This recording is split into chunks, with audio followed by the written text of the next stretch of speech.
Vous avez beau bien lancer votre champ de pastèque, vous avez utilisé l'itinéraire technique approprié, vous êtes à quelques semaines de votre récolte, mais vous faites face à un problème qui est l'éclatement des fruits. Ce problème qui est sur le point de détruire votre champ à pratiquement 80%, 50%, dépendant de comment est-ce que vous l'avez prévenu dès le départ.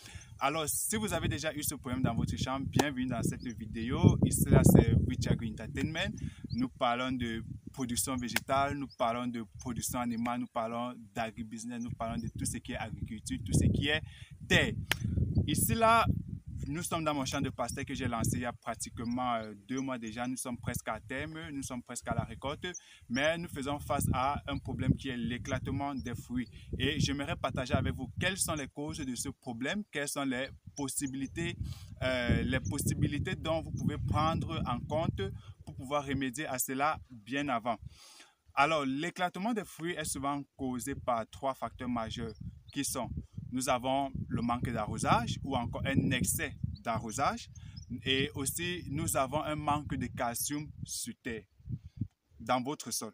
Donc, l'un des moyens dont vous pouvez utiliser pour pouvoir remédier à ce facteur est de pouvoir appliquer le calcium au sol pendant la fertilisation, en appliquant peut-être de l'NPK. Dépendant de l'NPK que vous utilisez dans votre région, vous pouvez y ajouter du calcium.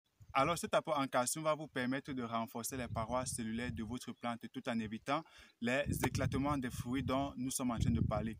Alors, le deuxième facteur qui est l'excès d'arrosage. Si vous êtes en contre-saison, si vous avez la possibilité de régulariser votre taux d'arrosage, alors il serait temps de le faire quand vous êtes déjà au niveau de la fructification.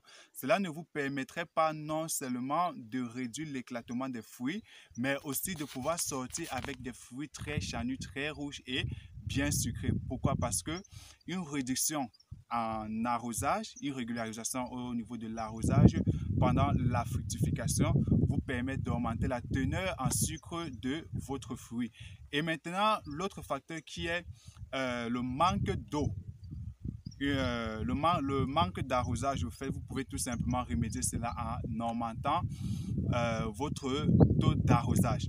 Alors, au niveau de l'arrosage, quand vous êtes déjà au niveau de la fructification, comme nous sommes actuellement, si vous avez la possibilité qu'il pleuve 2 à 3 fois par semaine, ou encore si vous avez la possibilité d'arroser 2 à 3 fois par semaine, cela serait vraiment adéquat pour vos fruits. Et je vous rassure, vous allez y sortir avec des fruits très chagnus, très sucrés, et vous allez aussi réduire l'éclatement des fruits.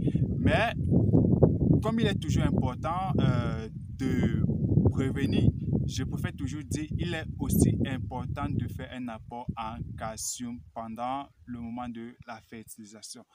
Quand vous appliquez de l'NPK, n'oubliez pas d'y ajouter du calcium parce que cela joue plusieurs rôles dans les parois cellulaires de nos plantes. Alors, merci, c'était Rich Agri Entertainment. Si vous avez trouvé cette vidéo vraiment importante, je vous prie de la partager, de liker et n'oubliez pas surtout de vous abonner. À la prochaine pour une toute